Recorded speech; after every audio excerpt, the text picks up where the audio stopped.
What is up, DS3 TV? We are back for another video. This one is Saladin and the Third Crusade, and this is the third part of this amazing series. And yeah, so this came out while I was on my break, so I decided to I'm deciding to watch it. And yeah, so let's get into the video.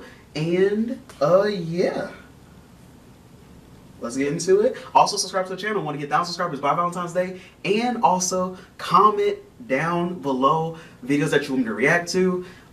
Yeah. And I will probably react to them. So, yeah. Let's get into it and play. Okay. September 1189. The force of 8,000 Christians stands before the defensive walls, dug in between the port city and the shore. Among them flies the banner of Guy de Lusignan, the dispossessed king of Jerusalem, and until recently, Saladin's captive. Saladin could destroy them now, and perhaps he should. Acre's garrison forces were larger than the besieging army, and Saladin's troops lay in wait. But he had also heard that the army of Frederick Barbarossa, king of the Holy Roman Empire, plans to march into Syria via Turkey, so he can't afford to pin himself down or reduce his dwindling forces.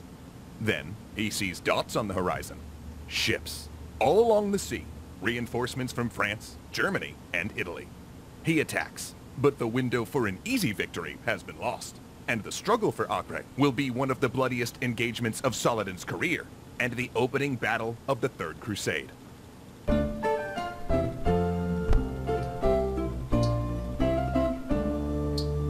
Though the capture of Jerusalem was Saladin's most triumphant moment, it also marked the pinnacle of his power and influence. For years, he had advocated that the full powers of the Islamic world be placed into his hands, with leaders setting aside disagreements over religion, politics, and ethnicity in order to retake Jerusalem. But now that that objective had been achieved, that unifying sense of jihad began to fracture.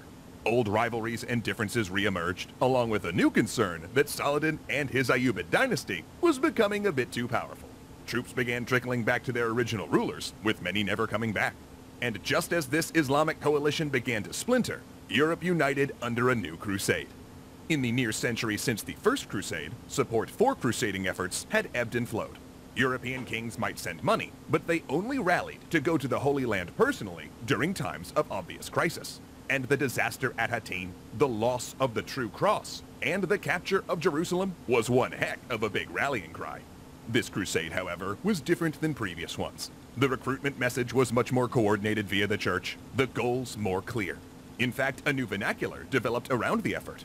While participants in previous efforts had termed themselves pilgrims, now the act of joining was increasingly called taking the cross, a term which led to the modern term crusader. And much of that makes sense. this effort was focused personally on Saladin. Depicted as unfathomably evil by Christian propagandists, he was referred to by preachers as the son of Satan, and depicted in illuminated manuscripts as one of the 7 heads of the dragon of the apocalypse, which is metal AF if you ask me. Plus, kings going on crusade instituted a new tax to fund their military efforts, aptly named the Saladin tithe. But it's important to remember that these European leaders were no more united than Saladin's fragile alliance. In fact, of the 3 kings who joined the crusade, the only one beginning their quest relatively quickly, Frederick Barbarossa of the Holy Roman Empire, set out on his journey in April of 1189, whereas Richard I of England and Philip II of France, by contrast, spent several years squabbling first. While Richard took the cross almost immediately, when he was still a prince, he had to settle some matters before he could leave. Namely, Richard wanted to be king of England, so he allied himself with Philip of France to fight a war against his own father, and he won. As you can imagine, Richard's family politics were a bit bonkers. Anyway, Richard became king, while also holding vast territories in France. But that made going on crusade a bit awkward for Richard and Philip. See, Richard's holdings in France were actually more valuable than Philip's, and each wanted to usurp the other out to rule all of France. But now, both were rallying crusader armies next door to each other, meaning they had to agree to set out for Palestine at the exact same time, so neither of them could invade the other's territory once they were gone. So Saladin, who knew taking Jerusalem would mean fending off a crusade, had some time to prepare. But he didn't. In fact, he kinda squandered his momentum. Though, in fairness, his troops were exhausted from years of drawn-out warfare against the Crusader states, and he likely wanted to preserve his fragile alliance by taking easy victories. He swept up small fortresses and cities that he could argue into capitulating without a fight, sometimes even trading high-value captives for them. Anything to avoid costly and demoralizing sieges. But this meant that he left the city of Tyre, its defenses swelled by Christian refugees from Jerusalem and other cities, as a center of resistance and an easy place for crusaders to disembark. Another major mistake was letting King Guy of Jerusalem go. An act so mind-bogglingly reckless, historians still argue about his motive. He may have simply felt bad for Queen Sibylla, as Saladin always had a soft spot for his rivals' families, and he did love to be generous even to the point of recklessness. In fact, his lieutenants actually used to hide money to prevent him from giving it away. That's very interesting. I mean, it's a good thing that you want to give away money, but giving away too much of it can be a bad thing. and that's, you know, comes to another point where I say that anything that you do can become bad, even if it's good. It can become bad because it can actually destroy you more so than it could destroy anyone else. Or perhaps he thought that Guy would create discord among the other crusaders who were competing to replace him. Whatever the reason, he miscalculated. After a noble named Conrad, who had seized and defended Tyre after Hattin, refused Guy entrance into the city, the dispossessed king rallied a small army and put Acre to siege. And then came Saladin's worst mistake, dawdling rather than committing forces to destroy Guy, which drew the Third Crusade to his small army like a magnet. Saladin finally hit the Christian camp on October 4th of 1189, but by then it was too late to be easy. The combined forces of the Crusader kingdoms and the foreign reinforcements numbered 30,000, and they were in high spirits. Crossbowmen savaged the Muslim front ranks, followed by a charge of men-at-arms and heavy knights. Saladin's right wing, his weakest troops, broke, and the Crusader forces stormed all the way into Saladin's camp. But there, the Crusaders broke ranks to plunder, as they seemed to always kinda do. Then Saladin hit them with force, sending them fleeing from the slaughter. Other Christians, seeing their companions routed, believed the battle lost and broke, only to then find themselves attacked by Acre's garrison that sallied out to join the battle. Then Saladin sent the enemy corpses down the river, so they'd float through the Crusader camp. It was a victory, but barely. Several of Saladin's commanders had lost their fortunes due to the Christian plundering, and the near defeat wrecked morale. He had not relieved Acre, and Saladin could not commit his whole military force to dislodging them, for Frederick Barbarossa would invade Syria within months. So Saladin entered the thing he desperately wanted to avoid, the grind of endless siege warfare. And with both sides controlling portions of the port, they could both endlessly reinforce by sea, the result of which was a double siege. The Christians dug in, besieging Acre, and Saladin dug in to besiege the Christian besiegers. A turducken of siege, if you will. Harassing fire from catapults peppered Acre's defenders.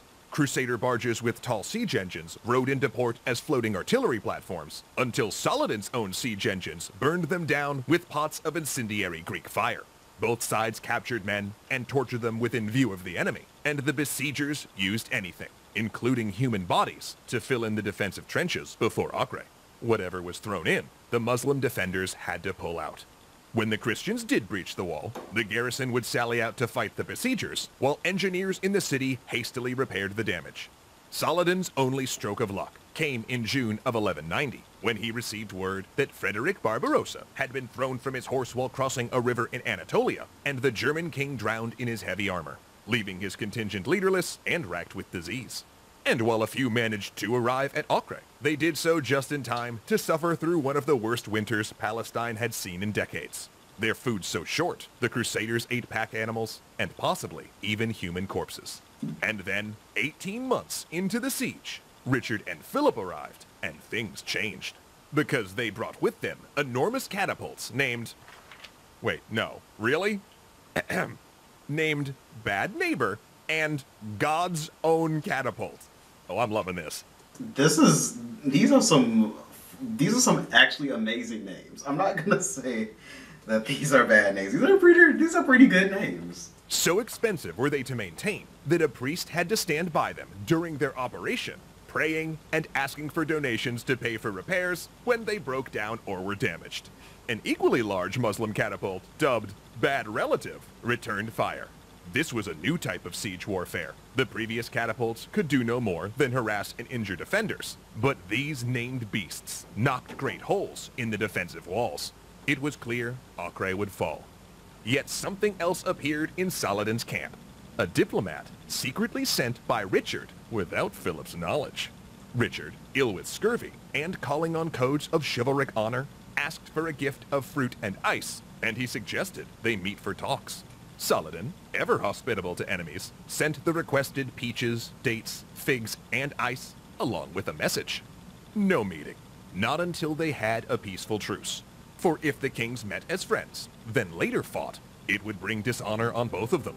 And fight they would, in a battle that would stand as one of the greatest personal rivalries in all of history. And we'll tell you about that little spat next time. That was a good video. That was really good. Don't know if this is gonna come out today with the other video, and I don't know if that video is gonna come out later today. But because I know I'm doing another one after this one, so don't know if that video is coming out today or maybe the next day. But you're gonna see that video, and we're gonna see this video at some point. And yeah, so I'll talk to you guys in the next video. And also subscribe to the channel. Want to get 1,000 subscribers by Valentine's Day, and also comment videos that you want me to react to down below. And yeah, talk to you guys in the next video, and peace.